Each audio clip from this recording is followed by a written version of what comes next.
हेच मज देई आणि तुझे काही न मागो तुला दुसरं देवा काहीच मागत नाही. संताला निरव म्हणजे काय नेमकं तर याचा निरवणे म्हणजे सोपवणे. रामायणामध्ये प्रसंग आहे. बिभीषण हा रावणाला अगोदर सांगितलं की ती सीता कशाला चोरून आणली त्यांची परत करा ती. मग बिभीषणाला लाथ घातली रावणानं सिंहासनावर. वळीत जाऊन पाय पुढे सांगत होता त्यांची सीता परत करा.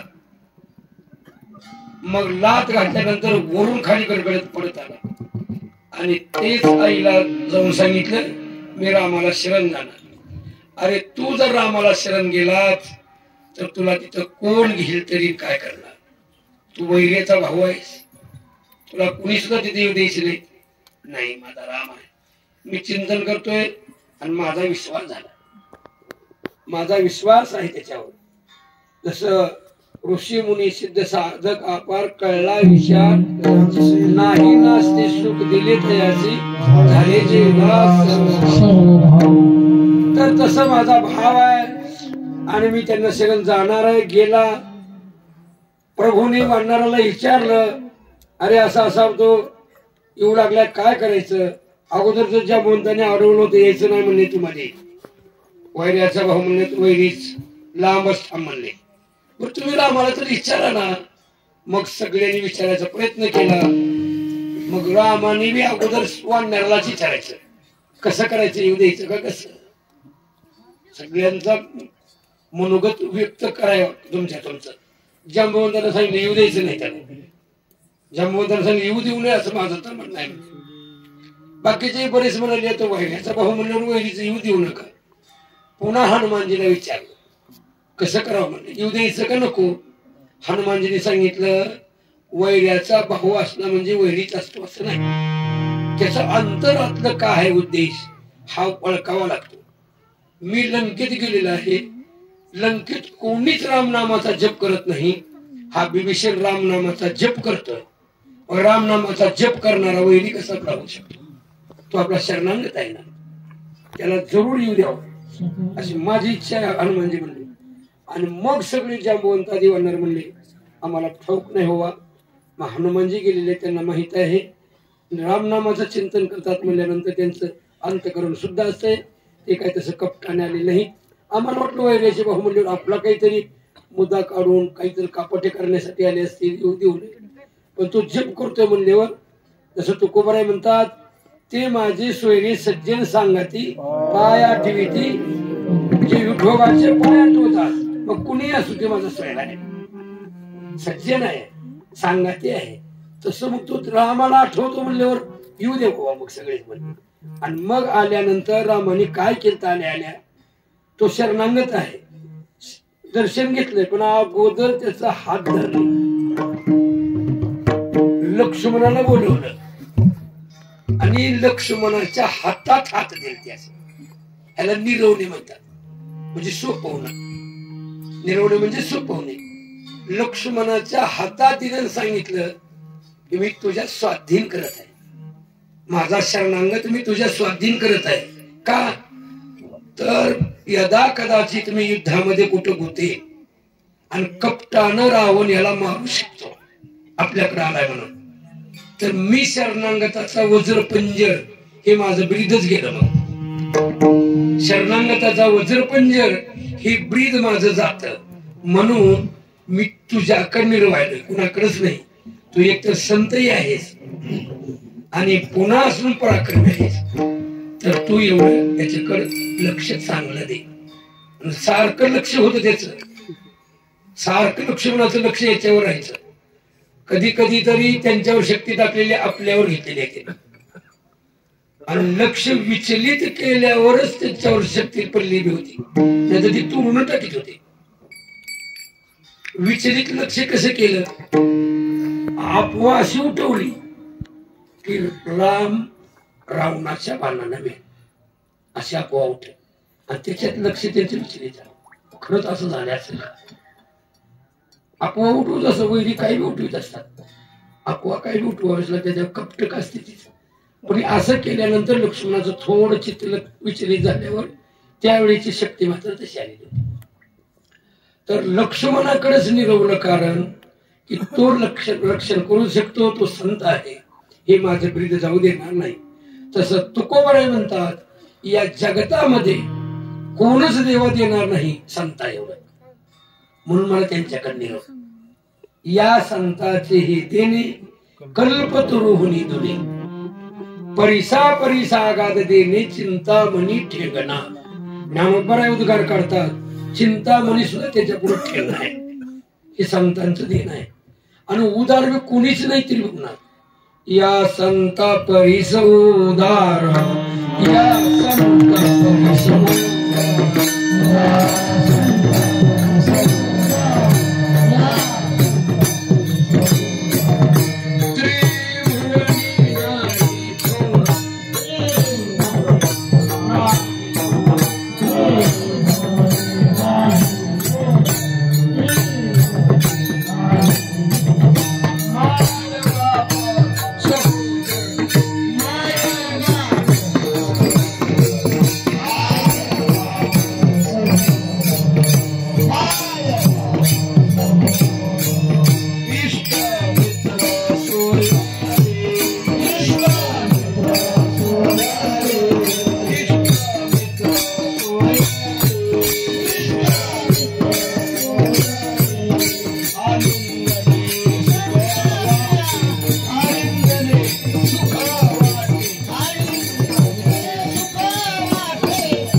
या संता परीस उदार, त्रिभुवनी नाही थोर, माय बाप सहोदर इष्ट मित्र सोयरे.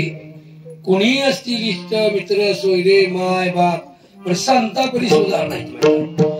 माय बाप पिंडाचं पोषण करतील मायेपोटी, पण जन्म मरण घालवण्यासाठी संताची संगत व्हायची. म्हणून महाराज सांगतात,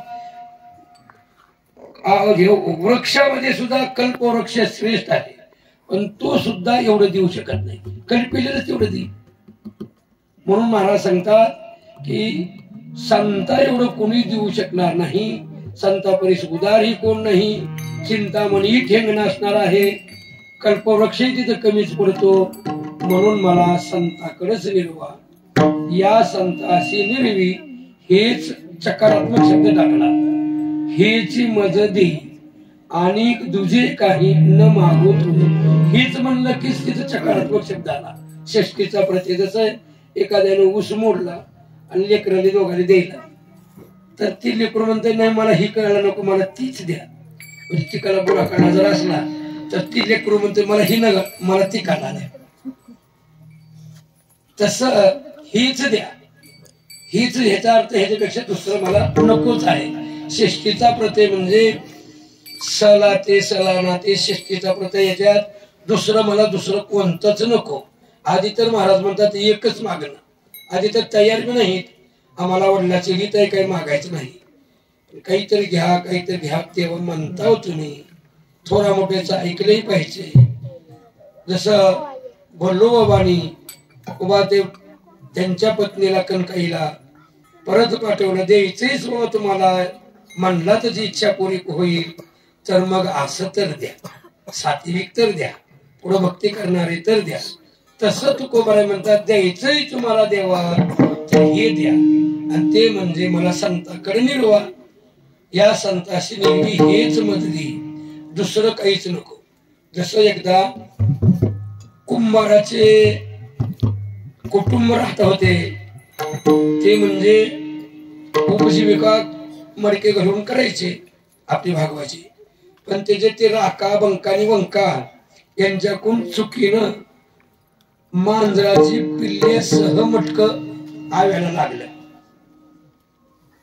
मग आता मोठा ढेर असलं तेच मांजरीने उतरून येऊ शकते, पण मांजरी नेली आणि ती माहित नाही कुणाला. आवा लावताना भरा भरा भरा मटके गडबडीत कामात देतच असत माणसं, देताना त्याच्या पेक्षा लांबवास करी ती आव्याला मटका लागला.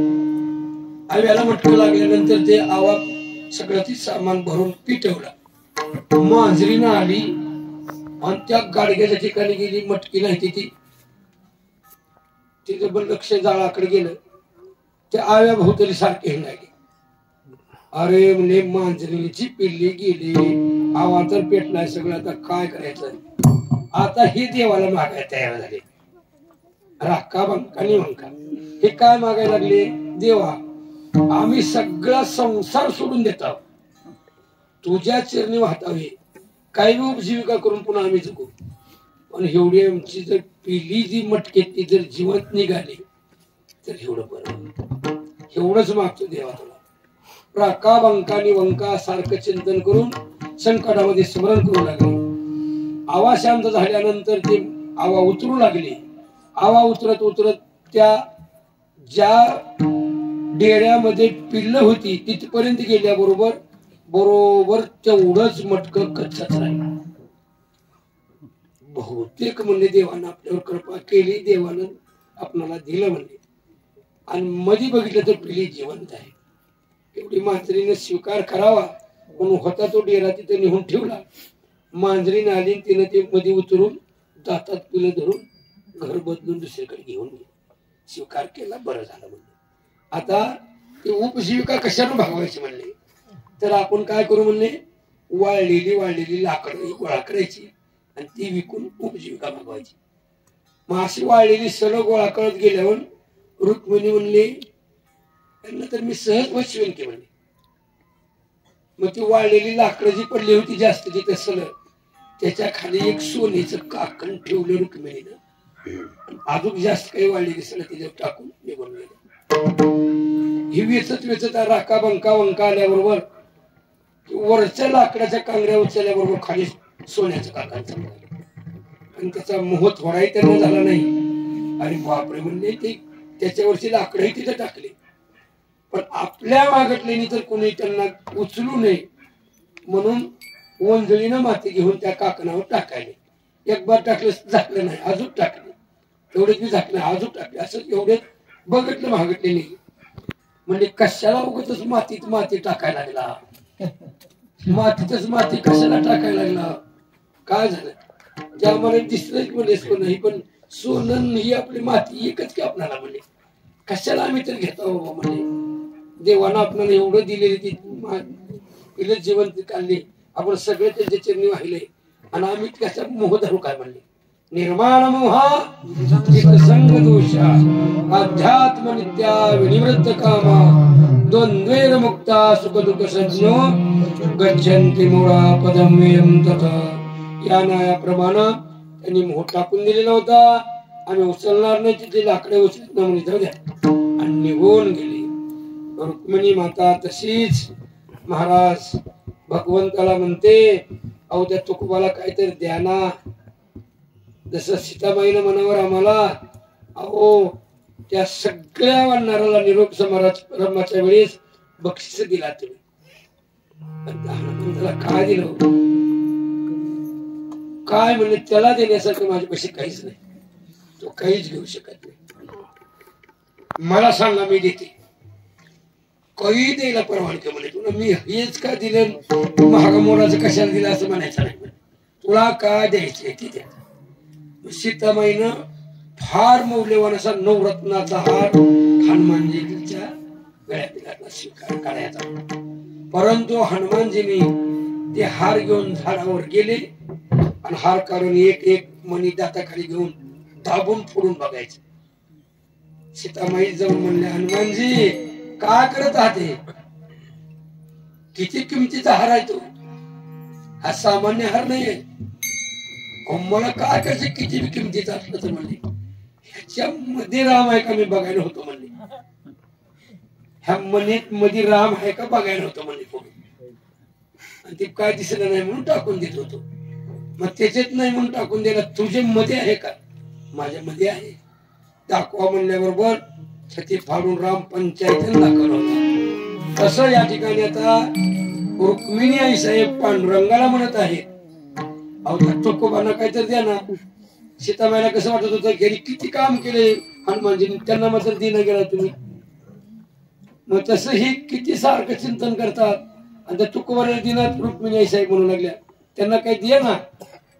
मग आई साहेबाला जे म्हणले, तुला काय द्यायचं असं ते द्या. मला तर त्यांनी एक मागतो म्हणलेला आहे, तर ते संताकडे सांगितलं एवढं द्या. संताकडे निरवले म्हणले, आता तुला द्यायचं असलं तर बघ दुसरा जो काय घेतलं तर. मग रुक्मिणी म्हणले, मी देतेच म्हणले त्याला. आणि रुक्मिणी आई साहेब स्वतः तुकोबाराकडे निघाल्या. तुकोबाराय सारखं चिंतनात राहायचं, चिंतनात मग्न आहे तुकोबाराय. रुक्मिणी आई साहेब आल्यानंतर तुकोबारायांनी दर्शन घेतलं. त्यांचं काय आदरातिथ्य केलं, येण्याचं कारण विचारलं.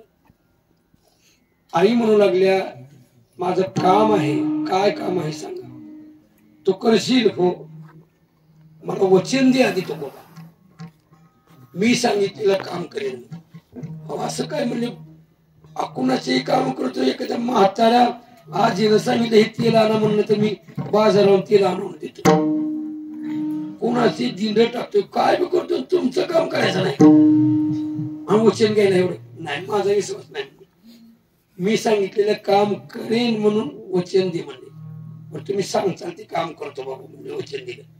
आणि पुन्हा रुक्मिणी माय सांगू लागली, माझी इच्छा आहे तो काहीतरी मला मागून घ्यावं, हीच काम आहे.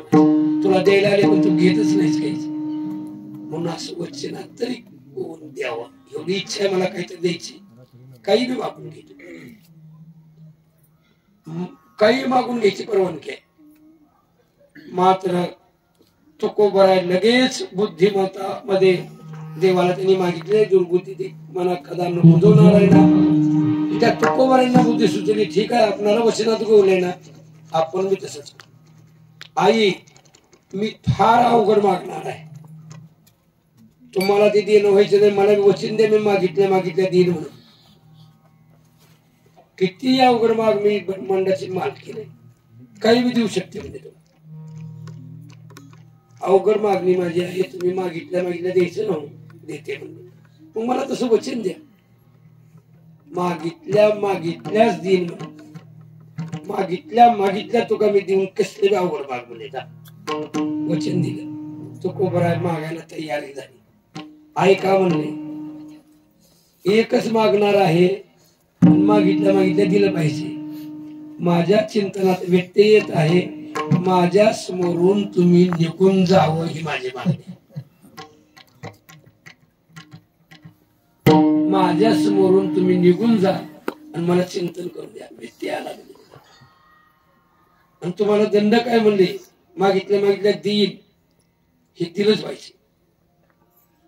काही एक शब्दही आईला बोलता आला नाही, गपचूप निघून जावं लागलं. फक्त मागणंच काय, काहीच करायचं नाही. पुन्हा मी मागितलेलं तेवढंच द्यायचं. मागितलंय काय तर माझ्या समोरून तुम्ही निघून जा, मला चिंतन करू द्या. गपची पायी निघून गेले. इकडे भगवंत म्हणतात, आता रुक्मिणी फसवायला गेलेली आहे आणि तुम्ही तुकोबार आहे. काय होईल, काय मागणं काय देते. पण आल्याबरोबर रुक्मिणीला विचारलं, काय फसवलं, कसं फसवलं, काय झालं. नाही म्हणजे त्यानंच फसवलं मला. गेल ते फसवायला, वचन घेतलं मी, पण त्यानं मी वचन घेतलं पुन्हा.